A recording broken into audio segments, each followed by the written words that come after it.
ABC news ముందుగా headlines. గత 5 ఏళ్ల జగన్ పాలనలో విధ్వంసమైన ఆంధ్రప్రదేశ్ పునర్నిర్మాణమే తన లక్ష్యమని వెల్లడించిన ఏపీ ముఖ్యమంత్రి చంద్రబాబు. ఆంధ్రప్రదేశ్ ముఖ్యమంత్రిగా బాధ్యతలు చేపట్టిన తర్వాత చంద్రబాబు నాయుడు తొలిసారి హైదరాబాద్ పర్యటన. దీంతో తెలంగాణ టీడీపీ నేతలు ఆయనకు స్వాగతం పలికిన వైనం. మాజీ మంత్రి కొడాలి నానిపై మరొక కేసు నమోదు. తన తల్లి మరణానికి కొడాలి నాని కారణమంటూ దుగ్గిరాల ప్రభాకర్ అనే వ్యక్తి ఫిర్యాదు. బీహార్ ముఖ్యమంత్రి తన రాష్ట్రానికి ప్రత్యేక హోదా అడిగినట్లుగా మన రాష్ట్ర ముఖ్యమంత్రి చంద్రబాబు కూడా బీజేపీని ప్రత్యేక హోదా అడగాలని వెల్లడించిన సిపిఐ రాష్ట్ర కార్యదర్శి కె రామకృష్ణ. జగన్ పాలనలో విధ్వంసమైన ఆంధ్రప్రదేశ్ ని పునర్నిర్మించడమే తన లక్ష్యమని ఏపీ ముఖ్యమంత్రి చంద్రబాబు పేర్కొన్నారు. ఢిల్లీ పర్యటన ముగింపు సందర్భంగా ఆయన మీడియా ప్రతినిధులతో ఇష్టాగోష్ఠిగా మాట్లాడారు. ప్రస్తుతం ఎన్డీఏలో మీరు కీలక భాగస్వామి అయినా ఎందుకు ఎక్కువ పదవులు తీసుకోలేదు, డిప్యూటీ స్పీకర్ పదవి అడిగారా అన్న ప్రశ్నలకి చంద్రబాబు తనదైన శైలిలో సమాధానమిచ్చారు. కేంద్రంలో ఎన్నో సంకీర్ణ ప్రభుత్వాల్లో తెలుగుదేశం పార్టీ భాగస్వామిగా ఉన్నా ఎప్పుడు పదవుల్ని కోరుకోలేదని, రాష్ట్ర ప్రయోజనాలకే ప్రాధాన్యం ఇస్తూ పనిచేస్తుందని చెప్పారు. ప్రాంతీయ పార్టీ అయినా జాతీయ ప్రయోజనాలను దృష్టిలో ఉంచుకొని తాము మద్దతునిచ్చినట్లు పేర్కొన్నారు. ఇదివరకు వాజ్పేయి ప్రభుత్వంలో తమకు 7 మంత్రి పదవులు ఇస్తామన్నా తీసుకోలేదని, ప్రభుత్వ సుస్థిరత కోసం అప్పట్లో స్పీకర్ పదవిని తీసుకున్నానని గుర్తు చేశారు. ఇప్పుడు పదవులులేమీ అడగలేదని, వచ్చిన 2 పదవుల్ని కాదనకుండా తీసుకున్నామని చెప్పారు. ఈ రెండిటితో తాము సంతోషంగా ఉన్నామని, అలా ఉండటం మీడియాకే బాధగా ఉందని నవ్వుతూ వ్యాఖ్యానించారు. వచ్చే 5 ఏళ్లు రాష్ట్ర పునర్నిర్మాణానికి పనిచేస్తామని, ఇదే విషయాన్ని ప్రధాని మోదీకి కేంద్ర మంత్రులకి చెప్పి కేంద్రం చేయూతనివ్వాలని కోరినట్లు తెలిపారు. అనకాపల్లి పాయకరావుపేట నియోజకవర్గంలో రాష్ట్ర హోంమంత్రి వంగలపూడి అనిత సుడిగాలి పర్యటన. పాయకరావుపేటలోని పలు ప్రభుత్వ పాఠశాలని ఆకస్మిక తనిఖీ చేసిన హోంమంత్రి రాత్రి 8 గంటల సమయంలో ఎస్ రాయవరం మండలం తిమ్మాపురం గ్రామంలోని కస్తూరిబా గాంధీ బాలికల విద్యాలయాన్ని తనిఖీ చేసి హోం మినిస్టర్ అనిత విద్యార్థుల్ని అందిస్తున్న భోజనాన్ని స్వయంగా రుచి చూసి సాంబారు చాలా అధ్వానంగా ఉందంటూ నిర్వాహకులపై ఆగ్రహం వ్యక్తం చేశారు. విద్యార్థులను అడిగి సమస్యల్ని తెలుసుకున్నారు. త్రాగునీరు, మరుగుదొడ్లు, అవసరమైన మేరకు తరగతి గదులు లేక ఇబ్బందులు పడుతున్నామని హోంమంత్రికి విన్నవించిన సిబ్బంది, విద్యార్థినులు త్వరగా సమస్యని పరిష్కరిస్తామని హామీ ఇచ్చారు.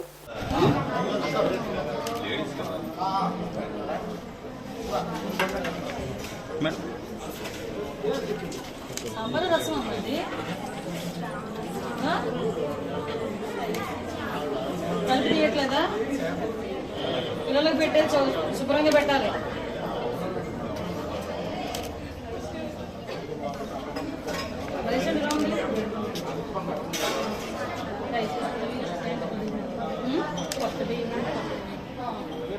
ఇవి వస్తున్నాయా మరి మధ్యాహ్నం భోజనానికి కూడా ఇవే కదా ఇస్తారు. మరి అక్కడ బియ్యం బాగున్నాయి. మధ్యాహ్నం నేను చూశాను, మధ్యాహ్నం బియ్యం నేను చూశాను నాకు హైదరాబాద్లో.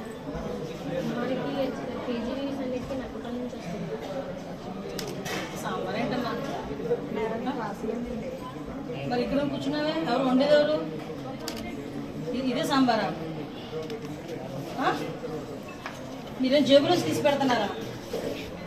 చెప్పండి ఒకసారి. ఈ సాంబార్ వేసుకొని ఎన్నోలో ఎలా తింటారు పిల్లలు? ఆడపిల్లలు ఒకసారి చూడు, నువ్వే చూడు ఒకసారి. సాంబార్ అయినా ఇది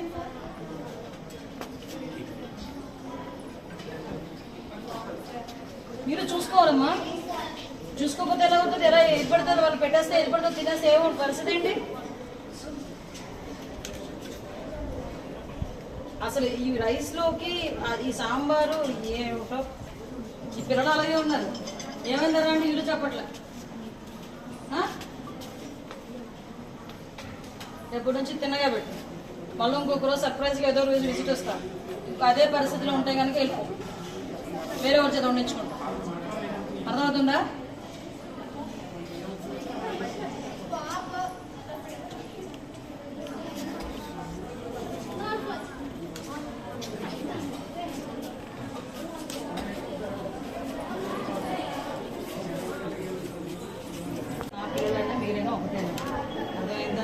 అక్కడ చేసిన తర్వాత మళ్ళీ ఇంకొకసారి అలాగే కనుక నాకు కనిపిస్తే నిర్దాక్షిణ్యంగా పంపించి వేరే పక్కన దాన్ని బట్టి మీరే చెప్పండి. శుభ్రంగా ఉండమని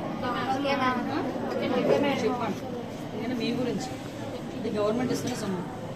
మీకు ప్రాపర్ ఫుడ్ కావాలి. ముఖ్యంగా ఆడపిల్లలకి ఎదిగే వయసులో ప్రాపర్ కనుక న్యూట్రిషన్స్ లేకపోతే రేపు చాలా ప్రాబ్లమ్స్ ఫేస్ చేస్తాం. అందుకు పర్టికులర్గా ఈ టైంలో నేను వచ్చాను. పొయ్యి నుంచి తిరుగుతూనే ఉన్నాను. ఈ టైంలో రావడానికి కారణం ఏంటంటే మీరు భోజనం చేస్తే అసలు భోజనం ఎలా ఉంది మీకు ఇప్పుడు తెలియదు. ఫుడ్ ఏదో రకం తినేసాము, ఇంత రసం వేసుకొని తిరిగేసుకొని తినేసాము కాదు. ఆ న్యూట్రిషన్ ఫుడ్ కనుక లోపల కలిపితే ఫర్దర్గా చాలా ఇబ్బంది ఫేస్ చేస్తాం. అర్థమైందన్నమాట. మేడం అది ఇప్పుడు గవర్నమెంట్ వచ్చి ఆ ఫెసిలిటీని హ్యాపీగా తీసుకుని మంచి ముందు ముందు పెడతారు. మన కాంపౌండ్ వాళ్ళు అసలు యాక్చువల్గా బిల్డింగ్తో పాటు కాంపౌండ్ కూడా శాంక్షన్ అవ్వలేదమ్మా.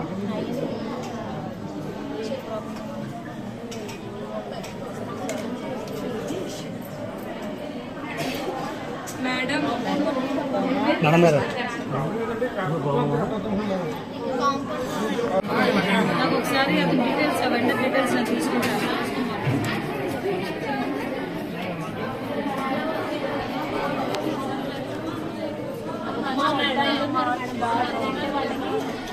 అది గోధుమ అది మంచిది కదా, హెల్త్గా ఉప్మా అంటే తినము.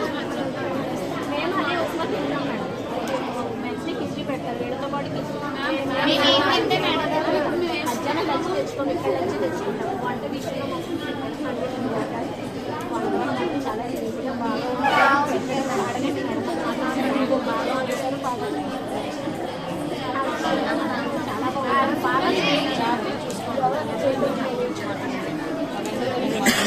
వాటర్ సబ్సిడీ చేస్తాను.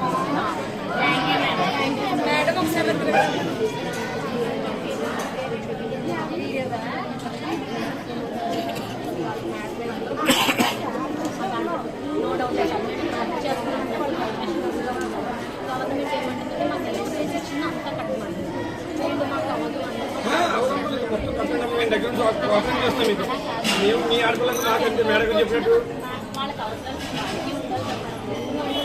నెక్స్ట్ వేడబాద్ వేడబాద్ కూడా ప్లే గ్రౌండ్ కలిపి చూస్తున్నారు అనమాట. కనీసం మాకు ఎంతవరకు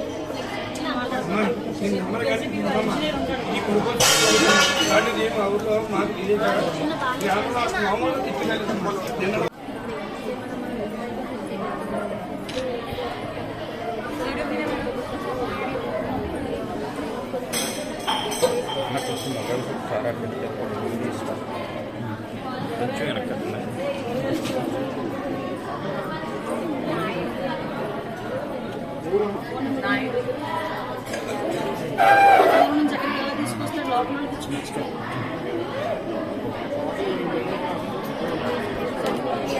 ఆంధ్రప్రదేశ్ ముఖ్యమంత్రిగా బాధ్యతలు చేపట్టిన తర్వాత చంద్రబాబు నాయుడు తొలిసారి హైదరాబాద్ కు వచ్చారు. దీంతో తెలంగాణ టీడీపీ నేతలు ఆయనకు స్వాగతం పలకటం కోసం ప్రత్యేక ఏర్పాట్లు చేశారు. బేగంపేట విమానాశ్రయం నుంచి జూబ్లీహిల్స్ లోని తన నివాసం వరకు ప్రజలకు అభివాదం చేస్తూ చంద్రబాబు ముందుకు సాగారు. నేటి సాయంత్రం తెలంగాణ సీఎం రేవంత్ రెడ్డితో ముఖ్యమంత్రి చంద్రబాబు సమావేశం కానున్నారు. రెండు రాష్ట్రాల మధ్య నెలకొన్న వివిధ అంశాలపై చర్చిస్తారు. హైదరాబాద్ లో ఓవైపు భారీ వర్షం కురుస్తున్నప్పటికీ టీడీపీ కార్యకర్తలు దానిని లెక్క చేయకుండా ఉత్సాహంగా ర్యాలీలో పాల్గొన్నారు. ఆయనను చూసేందుకు అభిమానులు వర్షంలోనే ఎదురు చూశారు. తన నివాసానికి ర్యాలీగా వెళ్లిన చంద్రబాబు టీడీపీ జెండాను చేతపట్టి కార్యకర్తల్ని ఉత్సాహపరిచారు. డప్పులు, కళాకారుల విన్యాసాలతో ర్యాలీ కొనసాగింది. నగరంలో పలుచోట్ల స్వాగత ఫ్లెక్సీలను ఏర్పాటు చేశారు. మాజీ మంత్రి కొడాలి నానిపై మరొక కేసు నమోదైంది. తన తల్లి మరణానికి కొడాలి నాని కారణమంటూ దుగ్గిరాల ప్రభాకర్ అనే వ్యక్తి ఫిర్యాదు చేశాడు. గుడివాడ 2 టౌన్ CS లో నానిపై కేసు నమోదైంది. ఏపీలో వైసీపీ నేతలపై వరుసగా కేసులు నమోదవుతూ ఉన్నాయి. తాజాగా మాజీ మంత్రి కొడాలి నానికి మరో షాక్ తగిలింది. ఆయనపై గుడివాడ 2 టౌన్ పోలీస్ స్టేషన్లో మరొక కేసు నమోదైంది. ఇప్పటికే ఆయనపై 1-2 కేసులు నమోదైన సంగతి తెలిసిందే. తాజా కేసు వివరాల్లోకి వెళ్తే తన తల్లి మరణానికి కొడాలి నాని కారణమంటూ గుడివాడకు చెందిన దుగ్గిరాల ప్రభాకర్ అనే వ్యక్తి పోలీస్ స్టేషన్లో ఫిర్యాదు చేశారు. నానితో పాటు ఏపీ బ్యావరేజెస్ మాజీ ఎండీ వాసుదేవరెడ్డి, గతంలో కృష్ణా జిల్లా జాయింట్ కలెక్టర్గా పనిచేసిన మాధవీలతరెడ్డి, ప్రస్తుతం తూర్పుగోదావరి జిల్లా కలెక్టర్లకు కూడా తన ఫిర్యాదులో ఆయన నిందితులుగా పేర్కొన్నారు. ఈ నేపథ్యంలో వీరి ముగ్గురిపై పోలీసులు కేసు నమోదు చేశారు. 448, 427, 506, RNW 34 సెక్షన్ల కింద FIR నమోదు చేశారు. బీహార్ ముఖ్యమంత్రి తన రాష్ట్రానికి ప్రత్యేక హోదా అడిగినట్లుగా మన రాష్ట్ర ముఖ్యమంత్రి చంద్రబాబు కూడా బీజేపీని ప్రత్యేక హోదా అడగాలని సిపి రాష్ట్ర కార్యదర్శి కె రామకృష్ణ కోరారు. ఈ మేరకు ఆయన ఒక ప్రకటనను విడుదల చేశారు. ఆ ప్రకటనలో ఆయన మాట్లాడుతూ ముఖ్యమంత్రి చంద్రబాబు ఢిల్లీ పర్యటన చేసి ప్రధానమంత్రిని, కేంద్ర మంత్రుల్ని కలిశారని, ఇది అభినందనీయమని తెలియజేశారు. ఇప్పుడు రాష్ట్రం సంక్షోభంలో ఉందని, దీని నుంచి గట్టెక్కాలంటే ప్రత్యేక హోదా కాదు, ప్రత్యేక హోదాకి మించి కావాలని ఆయన అభిప్రాయం వ్యక్తం చేశారు. అలాగే విభజన హామీలు కూడా కావాలని, అందుకు ఇరు రాష్ట్రాలు కూడా ఒప్పందం చేసుకోవాలని సూచించారు. చంద్రబాబు నాయుడు గారు ఢిల్లీ పర్యటన చేసి ప్రధానమంత్రిని, కేంద్ర మంత్రులందరూ కూడా కలిశారు. చాలా అభినందించదగ్గది. ఎందుకంటే ఇప్పుడు చాలా అవసరం ఉంది. కానీ ముఖ్యమంత్రి గారు అక్కడ ఢిల్లీలో చెప్పింది ఏమంటే, ఇవాళ రాష్ట్ర ఆర్థిక పరిస్థితి పూర్తి సంక్షోభంలో ఉంది. కాబట్టి ఈ రాష్ట్రం దీని నుంచి గట్టెక్కాలంటే ప్రత్యేక హోదా కాదు, ప్రత్యేక హోదాకు మించినది కావాలని చెప్పారు. అంటే మేము ముందు నుంచి ఏదైతే చెప్తా ఉన్నామో దాన్ని ఆయన కూడా అంగీకరించారు. గత 10 ఏళ్ల నరేంద్ర మోడీ పరిపాలనా కాలంలో ఆంధ్ర రాష్ట్రానికి అన్ని రంగాల్లో కూడా అన్యాయం జరిగింది. పైగా ఈ జగన్మోహన్ రెడ్డి వచ్చిన తర్వాత ఏమైందంటే, ఆయన దేన్ని అడగలేకపోయాడు. దేన్ని అడగలేక రాష్ట్రాన్ని అప్పుల పాలు చేశాడు, అధోగతి పాలు చేశాడు. ఇవాళ జీతాలకు ఇవ్వడానికి కూడా అప్పులు చేయాల్సిన పరిస్థితి వచ్చింది. పెన్షన్ ఇవ్వాలంటే కూడా అప్పులు చేయాల్సిన పరిస్థితి వస్తూ ఉంది. కాబట్టి ఈ తరుణంలో ఆంధ్ర రాష్ట్రం మళ్ళీ కోలుకోవాలి, ముందుకు సాగాలి, అభివృద్ధి జరగాలంటే కేంద్ర ప్రభుత్వం ఈ రాష్ట్రానికి ప్రత్యేక తరగతి హోదా ఇవ్వాలి. ఇవాళ బీహార్ రాష్ట్రానికి అక్కడ ఉన్న ముఖ్యమంత్రి నితీష్ కుమార్ గారు ప్రత్యేక హోదా అడుగుతూ ఉన్నారు. అదేవిధంగా మన ఆంధ్ర రాష్ట్రానికి గతంలో సాక్షాత్తు పార్లమెంట్లో ఆనాటి ప్రధాని మన్మోహన్ సింగ్ గారు చెప్పిన తర్వాత మరి నెక్స్ట్ బీజేపీ గవర్నమెంట్ వచ్చింది, మోడీ ప్రైమ్ మినిస్టర్ అయ్యాడు. ఈ 10 ఏళ్లలో ప్రత్యేక హోదా ఇవ్వలే, ప్యాకేజ్ ఇవ్వలే, నిధులు ఇవ్వలే, అన్ని రంగాల్లో పూర్తిగా అన్యాయం జరిగింది. కాబట్టి ముఖ్యమంత్రి చంద్రబాబు నాయుడు గారు చెప్తున్నట్టుగా ఈ రాష్ట్రం ఈ ఆర్థిక దివాళా నుంచి బయటపడాలంటే, అభివృద్ధి దిశగా ముందుకు సాగాలంటే ఖచ్చితంగా రాష్ట్రానికి ప్రత్యేక తరగతి హోదా కావాలి, విభజన హామీలు అమలు చేయాలి, విశాఖ రైల్వే జోన్ ఇవ్వాలి, కడపలో స్టీల్ ఫ్యాక్టరీ పెట్టాలి, రామాపట్నం పోర్ట్ ఏర్పాటు చేయాలి. అదేవిధంగా వెనకబడిన ఉత్తరాంధ్ర, రాయలసీమకు నిధులు మంజూరు చేయాల్సిన బాధ్యత. నిధులు అంటే ఏదో ముష్టి 10 కోట్లు, 20 కోట్లు, 50 కోట్లు కాదు. ఖచ్చితంగా బుందేల్ఖండ్ తరహా ప్యాకేజ్ ఇవ్వాలని కూడా మేము కోరుతాము. కాబట్టి ఏమంటే ఆ దిశగా ముఖ్యమంత్రి గారు కేంద్ర ప్రభుత్వమైన ఒత్తిడి పెంచాలని, అందుకు అనుగుణంగా అన్ని రాజకీయ పార్టీలు కూడా విత్ వన్ వాయిస్ కేంద్రం మీద ఒత్తిడి పెంచాలని కోరుతున్నాం. ఇక రెండవ ముఖ్యమైన అంశం, ఇవాళ హైదరాబాద్లో మన 2 తెలుగు రాష్ట్రాల ముఖ్యమంత్రులు రేవంత్ రెడ్డి గారు, చంద్రబాబు నాయుడు గారు సమావేశం అవుతూ ఉన్నారు. సమావేశంలో చర్చించే అంశాలపైన ఎలాంటి గోప్యత పాటించాల్సిన అవసరం ఉంది. కాబట్టి ఏమంటే వాళ్ళ మీటింగ్ కూడా ట్రాన్స్పరెంట్గా ఉండడానికి, 2 తెలుగు రాష్ట్రాల ప్రజలు తెలుసుకొని రాబోయే రోజుల్లో కలిసిమెలిసి ముందుకు సాగడానికి, ఎలాంటి పొరపత్యాలు లేకుండా, ఒకరికి పట్ల ఒకరికి అనుమానాలు లేకుండా మనం ముందుకు సాగడానికి దాన్ని ఆ సమావేశం కూడా, ఎందుకంటే ఇవాళ అసెంబ్లీ సమావేశాలు లైవ్లో వస్తూ ఉన్నాయి, అదేవిధంగా పార్లమెంట్ సమావేశాలు లైవ్లో వస్తూ ఉన్నాయి, వివిధ దేశాల నేతలు కలిసినప్పుడు కూడా దాన్ని కూడా లైవ్ ఇస్తూ ఉన్నారు. కాబట్టి 2 తెలుగు రాష్ట్రాల ముఖ్యమంత్రుల సమావేశాన్ని కూడా లైవ్లో పెట్టాలి. సామరస్యపూర్వకంగా సమస్యలు పరిష్కారం చేసుకోవాలి. ప్రజలందరూ కూడా తెలుసుకోవడం ద్వారా వారు కూడా వాళ్ళ సలహాలు, సూచనలు ప్రభుత్వానికి ఇవ్వడానికి కూడా ఉపయోగపడుతుంది. కాబట్టి ఆ రకంగా ముందుకు సాగాలని చెప్పి నేను కోరుతాను. డ్వాక్రా పొదుపు సంఘాలు ముఖ్యమంత్రి చంద్రబాబు నాయుడు గారి మానస పుత్రిక అని, డ్వాక్రా సంఘాల ద్వారా మహిళలు ఆర్థిక పరిపుష్టి చెందాలని చంద్రబాబు కోరుకున్నారని ఎమ్మెల్యే నజీర్ తెలిపారు. ఈరోజు మెప్మా అధికారులతో సమీక్ష సమావేశం నిర్వహించిన డ్వాక్రా రుణాల మంజూరులో సిబ్బంది ఎవరైనా అవకతవకలకి పాల్పడితే క్షమించేది లేదని తెలిపారు. పేద ప్రజల పట్ల అధికారులు మరియు రీసోర్స్ పర్సన్స్ మానవతా హృదయం కలిగి ఉండాలని ఎమ్మెల్యే నజీర్ స్పష్టం చేశారు. ఈ సందర్భంగా ఎమ్మెల్యే నజీర్ మాట్లాడారు. గుంటూరు తూర్పు నియోజకవర్గంలో 4360 డ్వాక్రా పొదుపు సంఘాలు ఉన్నాయని, వీటిని పరిశీలించడానికి 135 మంది రీసోర్స్ పర్సన్స్ పనిచేస్తున్నారని తెలిపారు. వీరంతా 6 COలు మరియు 1 CMM ఆధ్వర్యంలో పనిచేస్తున్నారని అన్నారు. వీరంతా తూర్పు నియోజకవర్గంలో ఉన్న 43,600 మంది డ్వాక్రా మహిళల సభ్యుల అవసరాలు తెలుసుకొని సక్రమంగా పనిచేయాలని ఎమ్మెల్యే నజీర్ తెలియజేశారు. డ్వాక్రా సభ్యులకు ప్రభుత్వం నుంచి అందే 0 వడ్డీ పట్టణ సమృద్ధి యూనిట్లు, పీఎం స్వానిధి మొదలైన పథకాలను సక్రమంగా అందేలా చేయాలని మెప్మా ప్రాజెక్టు జిల్లా డైరెక్టర్ వారికి సూచించారు. అనధికారికంగా ఎవరైనా డ్వాక్రా గ్రూపుల సభ్యులు లావాదేవీల్లో తలదూరిస్తే తగు మూల్యం చెల్లించుకోవాల్సిందేనని హెచ్చరించారు. ఇకపై తూర్పు నియోజకవర్గంలో డ్వాక్రా మహిళల సంఘాల రుణాల విషయంలో ఎటువంటి ఫిర్యాదులు రాకూడదని హెచ్చరించారు. ముఖ్యమంత్రి చంద్రబాబు నాయుడు, ఉప ముఖ్యమంత్రి పవన్ కళ్యాణ్ మరియు బీజేపీ నాయకత్వంలో ఏర్పడిన కూటమి ప్రభుత్వం మహిళలకి అన్ని విధాలా అండగా ఉంటుందని తెలిపారు. సమావేశంలో గుంటూరు జిల్లా MEPMA PD K Venkateswarlu, CMM Srinivasa Nayak మరియు సీఓలు పాల్గొన్నారు. ఈ రోజు గుంటూరు హిందూ కాలేజీ సెంటర్లో గల స్వతంత్ర సమర యోధులు భారత మాజీ ఉప ప్రధాని డాక్టర్ బాబు జగజీవన్ రావు వర్ధంతి సందర్భంగా పూలమాలలు వేసి ఘన నివాళులర్పించిన తర్వాత మీడియాతో మాట్లాడుతున్న మాజీ మంత్రి వర్యులు డొక్కా మాణిక్యవర ప్రసాద్, రాష్ట్ర బీసీ సంఘం నాయకులు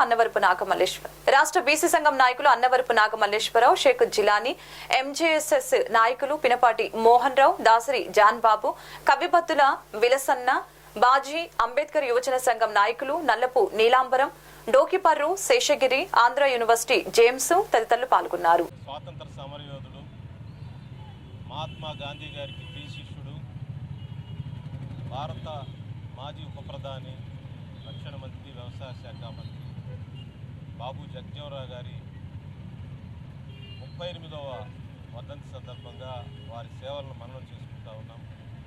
వారు భారత స్వాతంత్ర సంగ్రామంలో ముందుండి పోరాడినటువంటి, గాంధీ గారితో కలిసి పోరాడినటువంటి మహాయోధుడు. అనేక క్లిష్ట సమస్యల్లో భారతదేశాన్ని ఆ సమస్యల నుంచి బయటేసినటువంటి మహాపురుషుడు, పరిపాలనా దర్శుడు బాబు జగజీవనరావు. బహుశా భారతదేశంలో 3 సార్లు ప్రధానమంత్రి హోదా తన దగ్గరికి వచ్చి తనకు రావాల్సింది రాలేకపోయింది. ఈ కుల వ్యవస్థ వలన, ఈ అసమానతల వలన. ఇది ఒకసారి మనం చేసుకో. ఒకసారి నెహ్రూ గారి టైంలో, ఒకసారి ఇందిరాగాంధీ ఎమర్జెన్సీ తర్వాత, ఇంకోసారి జనతా పార్టీ టైంలో 3 సందర్భాల్లో ఆయనకు ప్రధానమంత్రి ఇవ్వాలని అందరూ నిర్ణయించి, సీనియర్ కాంగ్రెస్ నాయకులతో నిర్ణయించుకున్నప్పుడు అది తెలుసుకొని కొందరు పెద్దలు భారతదేశం ఇంకా అంత మెచ్యూరిటీ రాలేదు, ఒక దళితుడిని ప్రధానమంత్రిగా యాక్సెప్ట్ చేసే పరిస్థితి ఇంకా రాలేదు అని చెప్పి ధృవీకరించడం జరిగింది. ఒక మేధావికి, ఒక పరిపాలనా దక్షుడికి కేవలం ఈ సామాజిక అసమానతల వలన 3 సార్లు ప్రధానమంత్రి పదవి చేజారిపోయింది, బంగారు అవకాశం చేజారిపోయింది. బహుశా భారత ప్రధానిగా అప్పుడే బాబు జగజీవనరావు గారు అయ్యుంటే ఈ దేశం మరింత సమున్నత చేరి మరింత శక్తివంతంగా తయారై ప్రపంచంలో గొప్ప దేశంగా ఎదుగుండేదనేది మా భావన. అలాంటి గొప్ప రాజకీయ నేత, పరిపాలనా దక్షుడు, మరి రాజకీయ దురంధరుడు బాబు జగజీవనరావు గారికి నివాళులర్పిస్తూ వారి సేవల్ని మరి మన్నం చేసుకోవాలి. వారి సేవల్ని అనుకూలంగా దళితులు, బలహీన వర్గాలు, పేద వర్గాలకి మరిన్ని సేవలు చేసే విధంగా రాష్ట్ర, కేంద్ర ప్రభుత్వాలు చర్యలు తీసుకోవాలని చెప్పి నేను విజ్ఞప్తి చేస్తాను. సందర్భంగా వారికి ఘనమైన నివాళులు అర్పిస్తూ ఉన్నాం. మరి మన మాజీ మంత్రివర్యులు డొక్కా మాణిక్యవర ప్రసాద్ గారు ఎప్పుడూ చెప్తూ ఉంటారు, బీసీ ఎస్సీలు కలిస్తేనే రాజ్యాధికారంలో భాగంగా మనం ఉంటామని చెప్పేసి. ఆ రోజున మరి జగజ్జీవనరావు గారికే కాదు, ఈ రోజున కూడా అనేకమైనటువంటి ఉన్నతి పదవులు పొందాల్సినటువంటి ఎంతోమంది ఈ కుల వివక్ష వల్ల దూరంగా ఉంటున్నారు. రాజకీయ చతురత కలిగినటువంటి వారు కూడా మరి ఎందుకు కొరగాని వాళ్ళు అందరాలు ఎక్కుతున్నారు, అర్హత ఉన్న వాళ్ళు ఈ కులాల ప్రాతిపదికన వెనకబడతా ఉన్నారు.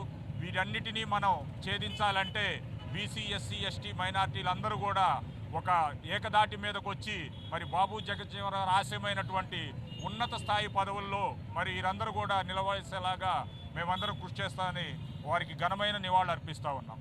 శ్రీ దుర్గామల్లేశ్వర దేవస్థానం నందు ఆషాఢ మాసం మొదటి రోజున దేవస్థానం వైదిక కమిటీ మరియు దేవస్థానం సిబ్బంది ఆషాఢ మాసం సందర్భంగా సారిని తొలిసారిగా అమ్మవారికి సమర్పించారు. ఏవో రామారావు, స్థానాచార్యులు, అర్చకులు, వైదిక కమిటీ సభ్యులు, దేవస్థాన సిబ్బంది కార్యక్రమంలో పాల్గొన్నారు. భక్తులు వేలాదిగా వచ్చి అమ్మవారికి ఆషాఢ మాస సారి సమర్పించి దర్శించుకోవాలని తెలిపారు. దారిద్ర్య దుఃఖ భయహారిణికాత్మధన్యా సర్వోపకార కరణాయ దయార్ద్రచిత్త. కరుణా దయార్ద్ర కలిగినటువంటి దుర్గామ్మవారికి ఈ ఆషాఢ మాసంలో వారాహి నవరాత్రోత్సవ మాసం, ఈ మాసంలో గనక అమ్మవారికి సౌమంగళ్య ద్రవ్యములు గనక సమర్పిస్తే ఆమె శాంతి స్వరూపంగా మనకి అనుగ్రహించి సకల సౌభాగ్యాన్ని ఇస్తుంది. పాడి పంటలు పండింపజేస్తుంది. అందున ఈ సంవత్సరం నుంచి వారాహి నవరాత్రోత్సవాలు కూడా దేవస్థానం ప్రారంభం చేస్తున్నది. ఈరోజు కలశ స్థాపన, పంచవారాహి మంత్రములు, చండీ రుద్రపారాయణలు, రుద్రహోమములు ఇవన్నీ కూడాను ఈ 9 రోజులు, ఈ 6వ తారీఖు నుంచి 15వ తారీఖు వరకు కూడాను ఈ కార్యక్రమాలు జరుగుతాయి. తర్వాత శాకంభరి ఉత్సవాలు ఇవన్నీ కూడాను అందులో యతీశ్వరులు అందరూ కూడాను ఈ మాసంలోనే చాతుర్మాస్య దీక్ష తీసి లోక కళ్యాణం చేస్తూ ఉంటారు. అటువంటి యొక్క విశేషమైనటువంటి ఈ మాసంలో అమ్మవారిని కనుక దర్శనం చేసుకుంటే అందరికీ కూడాను ఆయురారోగ్య ఐశ్వర్యాలు సకల సౌభాగ్యాలు సిద్ధిస్తాయి. 50 మంది భక్తులు అందరూ కూడా ఈ చక్కని అవకాశం వినియోగం చేసుకుని అమ్మవారి యొక్క కృపకు పాత్రులు కావాల్సిందిగా మనవి చేస్తూ అందరికీ కూడాను శుభ ఆహ్వానం. గుంటూరు కొత్తపేట పశువుల హాస్పిటల్ నందు ప్రపంచ జునోసిస్ దినోత్సవం సందర్భంగా పెంపుడు జంతువులకు టీకాలు వేసే కార్యక్రమం జరిగింది. ఈ కార్యక్రమానికి గుంటూరు తూర్పు ఎమ్మెల్యే నజీర్ అహ్మద్ మరియు డిఎంహెచ్ఓ విజయలక్ష్మి పాల్గొన్నారు. ఈ సందర్భంగా ఎమ్మెల్యే నజీర్ అహ్మద్ మాట్లాడుతూ పెంపుడు జంతువుల ఆరోగ్యంపై ప్రతి ఒక్కరూ అవగాహన కలిగి ఉండాలని కోరారు. ర్యాబీస్ వ్యాధిని పడకుండా పెంపుడు జంతువులకి 3-4 నెలల్లో ర్యాబీస్ వ్యాక్సినేషన్ తప్పనిసరిగా చేపించాలని సూచించారు. అనంతరం ర్యాబీస్ వ్యాధికి సంబంధించిన కరపత్రాలు ఆవిష్కరించి పెంపుడు జంతువులకు వ్యాక్సినేషన్ చేశారు. పెంపుడు జంతువులు అనారోగ్యం పాలైతే తప్పనిసరిగా డాక్టర్ని సంప్రదించి తగు సూచనలు సలహాలు తీసుకోవాలని కోరారు. సందర్భంగా ఈరోజు యానిమల్ హస్బెండరీ డిపార్ట్మెంట్ ఆంధ్రప్రదేశ్ తరఫున గుంటూరులో పెట్ డాగ్ సంబంధించినటువంటి వ్యాక్సినేషన్ కార్యక్రమాన్ని ప్రారంభించడం జరిగింది. దాదాపు గుంటూరు నగరంలో 5,000 పైచిలకు పెట్ డాగ్స్ అంటే పెంపుడు కుక్కలు ఉన్నటువంటి పరిస్థితులు. వాటినన్నింటినీ కూడా డిపార్ట్మెంట్కి సంబంధించినటువంటి అధికారులు ఎప్పటికప్పుడు వ్యాక్సినేషన్ ప్రక్రియను ప్రజలకు ముఖ్యంగా ఎవరైతే పెట్ డాగ్స్ను పెంచుతూ ఉన్నారో వాళ్ళందరూ కూడా అవగాహన చేసేటువంటి కార్యక్రమాల్ని గతంలో కూడా చేపట్టడం జరిగింది. ఈ రోజు నుంచి ఇక్కడ పెద్ద ఎత్తున ఇప్పటికే వందలాది మందికి పెట్ డాగ్స్ సంబంధించినటువంటి వాళ్ళకి వ్యాక్సినేషన్ కార్యక్రమాన్ని ప్రారంభించడం జరిగింది. ముందుగా ఎందుకంటే ప్రతి ఒక్కరు కూడా మానవులతో పాటు సమానంగా ఈరోజు ఎంతో ఆప్యాయంగా పెంచుకునేటువంటి కుక్కల వలన ఎవరికి ఎటువంటి ఇబ్బంది రాకూడదు, ముఖ్యంగా వాళ్ళని జాగ్రత్త చూసుకునేటువంటి ఎవరైతే పెంచేటువంటి వాళ్ళందరూ కూడా రక్షణ కల్పించాలనే ఆలోచనతో ఈ జూనోసిస్ డే సందర్భంగా వ్యాక్సినేషన్ కార్యక్రమాన్ని ఏర్పాటు చేసి ప్రతి ఒక్క కుక్క కూడా ర్యాబీస్ ఇన్ఫెక్షన్ రాకుండా వాటి కుక్క వల్ల రాకుండా ఈరోజు వ్యాక్సినేషన్ కార్యక్రమాన్ని చేపట్టడం జరుగుతూ ఉంది. నిత్యం కూడా ఈ వ్యాక్సిన్ అందుబాటులో ఉంటుంది. ఎవరికి అవసరం వచ్చినా కూడా డిపార్ట్మెంట్ వాళ్ళు ఈ వ్యాక్సిన్ని అందించేటువంటి కార్యక్రమం చేస్తారని చెప్పి ప్రతి ఒక్కరు కూడా ఎవరైతే కుక్కల్ని పెంచుతూ ఉన్నారో వాళ్ళందరూ కూడా తగు జాగ్రత్తలు తీసుకొని ఏ టైం అయితే అలోకేట్ చేశారో అంటే 3వ నెల 4వ నెల ఈ 2 నెలలు కంపల్సరీ వ్యాక్సినేషన్ చేయించాలి. దాని తర్వాత ఎవ్రీ ఇయర్ దాన్ని కంటిన్యూ చేసేటువంటి కార్యక్రమం చేయాలని చెప్పి విజ్ఞప్తి చేస్తూ ఇటువంటి కార్యక్రమాన్ని ఏర్పాటు చేసినటువంటి పశు సంవర్ధక శాఖకు సంబంధించినటువంటి అధికారులందరికీ కూడా ధన్యవాదాలు తెలుపుతాం. స్వాతంత్ర సమరయోధులు భారతదేశ మాజీ ఉప ప్రధాని స్వర్గీయ బాబు జగజ్జీవన్ రామ్ 38వ వర్ధంతి కార్యక్రమం శనివారం వైసీపీ యువజన కార్యాలయంలో నిర్వహించడం జరిగింది. ఈ కార్యక్రమంలో యువజన నాయకులు కిరణ్, వారి మిత్ర బృందం బాబు జగజ్జీవన్ చిత్రపటానికి పూలమాలలు వేసి ఘనంగా నివాళులర్పించారు. బాబు జగజ్జీవన్ రావు గారి వర్ధంతి జరుపుకోవడం మాకెంతో ఆదర్శంగా ఉంది. ఎందుకంటే ఆయన దేశంలోనే అత్యున్నత పదవులు అనుభవించారు. ఆయన చేయని మంత్రివర్గాలు లేవు, ఆయన చేయని మాజీ ఉప ప్రధానిగా చేశారు. దళితులు అణచివేయబడుతున్నారని అందరూ చెప్పుకుంటుంటే కానీ ఆ దళితుల్లోనే ఆనిముత్యమైనటువంటి మా బాబు జగజ్జీవన్ రావు గారు ఎన్నో దేశంలోని అత్యుత్తమ పదవులు అనుభవించి దళితులు ఎలా ఉండాలి, రాజకీయాల్లో పోటీ పడాలి, మనం ఏ రోజు కూడా ఎవరికి తక్కువ కాదు అని యావత్ నాయకులకి ఆ రోజు మార్గదర్శనం చూపించారు. ఈ రోజున్న నాయకులు కూడా ఆయన అనుసరణలో ఆయన యొక్క మార్గంలో నడవాలని ఆయన వర్ధంతి సందర్భంగా మేమందరం మనం చేసుకుంటున్నాం. రాబోయే రోజుల్లో ఆయన యొక్క స్ఫూర్తిగా తీసుకొని మేము మరికొన్ని మంచి కార్యక్రమాలు చేస్తామని ఈ సభాముఖంగా తెలియజేసుకుంటున్నాం. భారతదేశ ఉప ప్రధానిగానే కాకుండా చేపట్టిన ప్రతి పదవికి వన్న తెచ్చిన మహనీయుడు డాక్టర్ బాబు జగజీవన్ రామ్ అంటూ వైసీపీ తూర్పు నియోజకవర్గ సమన్వయకర్త నూరి ఫాతిమా తెలిపారు. బాబు జగజీవన్ రామ్ వర్ధంతిని పురస్కరించుకుని వైసీపీ కార్యాలయంలో ఆయన చిత్రపటానికి పూలమాలలు వేసి ఘనంగా నివాళులు అర్పించారు. దేశ అత్యున్నత పదవులు అధిరోహించగలరని నిరూపించిన వ్యక్తి బాబు జగజీవన్ రామ్ అని కొనియాడారు. ఈ నివాళి కార్యక్రమంలో డిప్యూటీ మేయర్ డైమండ్ పాపు, కార్పొరేటర్లు మరియు పార్టీ ముఖ్య కార్యకర్తలు పాల్గొన్నారు. అందరికీ నమస్తే, అస్సలాము అలైకుం. ఈరోజు మరి బాబు జగజ్జీవన్ రామ్ గారిది వర్ధంతి సందర్భంగా 38వ వర్ధంతి సందర్భంగా ఈరోజు ఆయనకి మరి వైఎస్ఆర్సీపీ కుటుంబ సభ్యులందరినీ నివాళులు అర్పిస్తూ, ఎందుకంటే ఈ రోజు వరకు ఆయన గుర్తుపెట్టుకున్నాము అని అంటే దళితుల పక్షాన ఎప్పుడు మేము మాట్లాడతాము అని చెప్పి ఇప్పుడు వరకు చరిత్రలో ఎప్పుడూ లేనట్టుగా ఎక్కువగా మినిస్ట్రీ అంటే సెంట్రల్ మినిస్ట్రీ చేసిన వ్యక్తి మా బాబు జగజ్జీవన్ రామ్ గారు.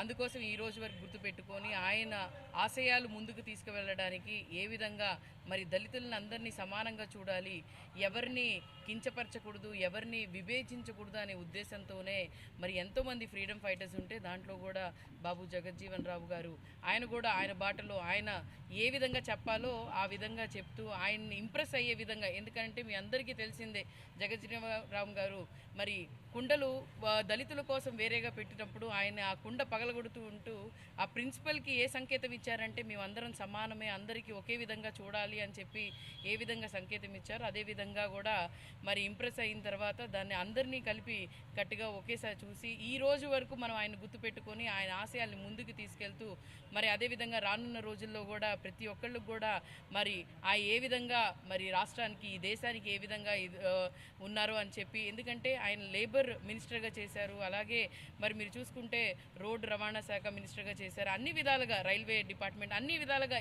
ఏ విధంలో అయినా ఒక దళితుడు ఏ విధంగా ఉండకూడదు అని చెప్పి మరి ఏ విధంగా ఈ దేశానికి మరి ఎంత చక్కగా ఉండాలి, అందరూ మనం ఒకటే అని చెప్పి ఏ విధంగా సంకేతం ఇవ్వాలని చెప్పి ఆయన చూపించారు. ఇప్పుడు దాకా చరిత్రలో కూడా ఎప్పుడు కూడా అంత మినిస్ట్రీ చేసినట్టుగా అంత ఎక్కువ స్పాన్లో మినిస్ట్రీ చేసినట్టుగా ఎవరు లేరు, ఆయన ఒక్కరే ఉన్నారు. మరి ఆయన్ని ఈరోజు మేము అందరం కలిసికట్టుగా నివాళులు అర్పించుకుంటూ ఆయన్ని స్మరించుకుంటూ ఇంకా మరి ఆయన ఆశయాల్ని ముందుకు తీసుకెళ్ళడానికి ప్రతి ఒక్కళ్ళు కూడా కృషి చేస్తాము. వార్తలు ముగించే ముందు ముఖ్యాంశాలు మరొకసారి. గత 5 ఏళ్ల జగన్ పాలనలో విధ్వంసమైన ఆంధ్రప్రదేశ్ పునర్నిర్మాణమే తన లక్ష్యమని వెల్లడించిన ఏపీ ముఖ్యమంత్రి చంద్రబాబు. ఆంధ్రప్రదేశ్ ముఖ్యమంత్రిగా బాధ్యతలు చేపట్టిన తర్వాత చంద్రబాబు నాయుడు తొలిసారి హైదరాబాద్ పర్యటన. దీంతో తెలంగాణ టీడీపీ నేతలు ఆయనకు స్వాగతం పలికిన వైనం. మాజీ మంత్రి కొడాలి నానిపై మరొక కేసు నమోదు. తన తల్లి మరణానికి కొడాలి నాని కారణమంటూ దుగ్గిరాల ప్రభాకర్ అనే వ్యక్తి ఫిర్యాదు. బీహార్ ముఖ్యమంత్రి తన రాష్ట్రానికి ప్రత్యేక హోదా అడిగినట్లుగా మన రాష్ట్ర ముఖ్యమంత్రి చంద్రబాబు కూడా బీజేపీని ప్రత్యేక హోదా అడగాలని వెల్లడించిన సిపిఐ రాష్ట్ర కార్యదర్శి కె రామకృష్ణ. ఈ వార్తలు ఇంతటితో సమాప్తం. మరొక బిడ్డల మళ్ళీ కలుద్దాం. నమస్కారం.